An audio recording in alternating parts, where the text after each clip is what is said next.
Welcome to this explainer. Okay, today we're diving into literally one of the oldest mysteries of human existence. What actually happens after we die?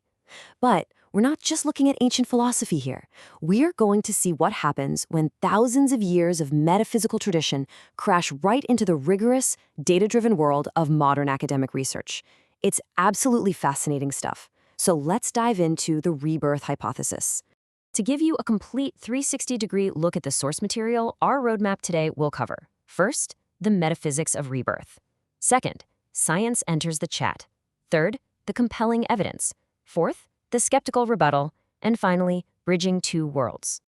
All right, let's kick things off with Section 1, the metaphysics of rebirth. So Buddhism actually challenges our default assumptions right out of the gate. Crucially, it doesn't believe in a permanent soul that just moves from body to body, like a driver stepping into a brand new car. Instead, it relies on a concept called anatta, which translates to non-self, which, might be bad news for the ego. But Buddhism asserts there's simply no unchanging core to who you are. The self is really just a constantly shifting collection of phenomena. But that raises a massive question, right? If there is no permanent soul, what exactly is being reborn? Well, classical texts describe this process beautifully. They say it's like a flame pass from one candle to another. Just think about that image for a second. If you use one lit candle to light a second one, is it the exact same flame? No, right? The first flame is still right there. But is it an entirely different flame? Also no, because it was directly caused by the first one. Consciousness is passed on in this exact same way. It's a continuation of a causal stream. Okay, so how does that flame actually transfer? The source material breaks this down into 3 steps. First up is karma, and we're not talking about some kind of cosmic justice system here, but rather intentional actions that actively propel the whole process forward. Second, this creates a chain of causes known as dependent origination. And finally, step 3, manifestation, where consciousness arises in a new form. Ultimately, though, the objective in all of this is to actually end this entire cycle, which is known as samsara, by completely eradicating ignorance. Moving right along to Section 2, science enters the chat. Now, you might be totally surprised to learn that the University of Virginia School of Medicine actually hosts the Division of Perceptual Studies, or DOPS for short. And these researchers rigorously investigate phenomena that challenge the conventional materialist view of the mind. But to maintain absolutely strict scientific neutrality, they intentionally use the term cases suggestive of reincarnation, or CSR. So they aren't out there declaring rebirth is a proven scientific fact. They are just carefully, systematically cataloging data that suggests it could be happening. To study this scientifically, the researchers use something called the Stevenson-Tucker model. They gather data from young children who report having previous life memories, and they're looking for 3 very specific clues. First, veridical memories. These are verifiable details, like, say, an obscure name or a specific address that a toddler literally could not know.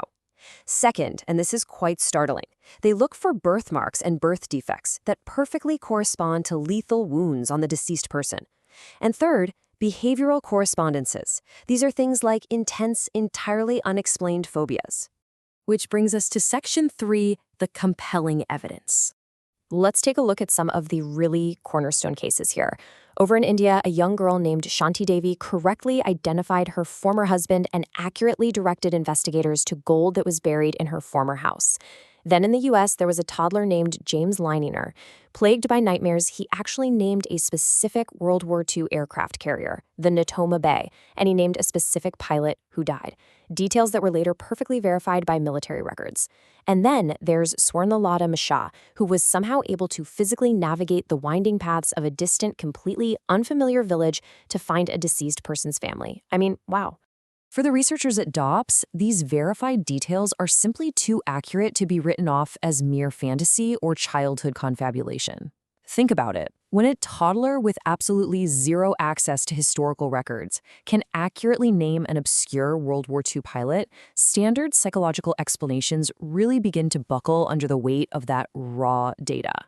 But we absolutely have to look at both sides of the coin. So, Section 4, the skeptical rebuttal. Mainstream science remains, as you'd probably expect, largely skeptical, and they push back with 3 primary counterarguments. First, environmental factors.